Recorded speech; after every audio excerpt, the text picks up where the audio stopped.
One thing that people remembered about Ellen White were her prayers. Not very many of her prayers were recorded. Occasionally when she was speaking, giving a sermon, and she would pray at the end of the sermon, the secretary would take down the prayer. But we do not have very many of her prayers actually recorded. But the people that remembered them, they were very moved by Ellen White's prayers.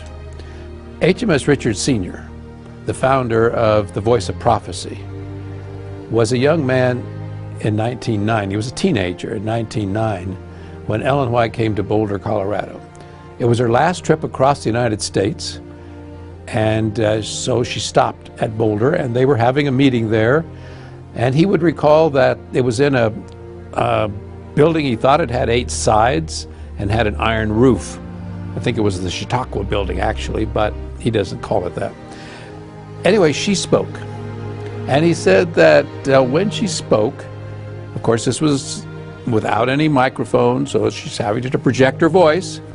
He said that she could project her voice, everyone could hear her, and it began to rain on that iron roof.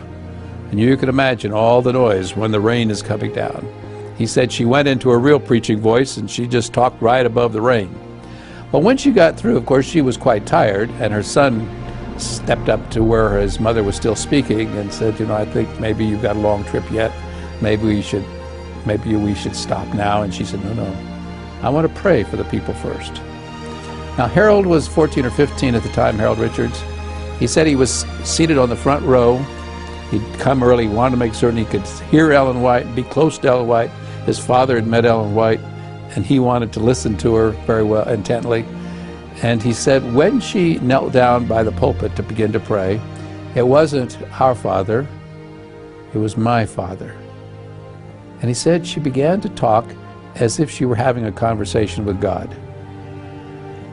He said he'd never heard a prayer like it. He said before long, out in the congregation, you could hear people beginning to weep and cry. She wasn't using any dramatics. She was just talking to God about this congregation. And he said that when she preached, he said it was like a grandmother, just an elderly grandmother giving a warm sermon. But he said when she prayed, God honored her, and many people's lives were changed during that prayer.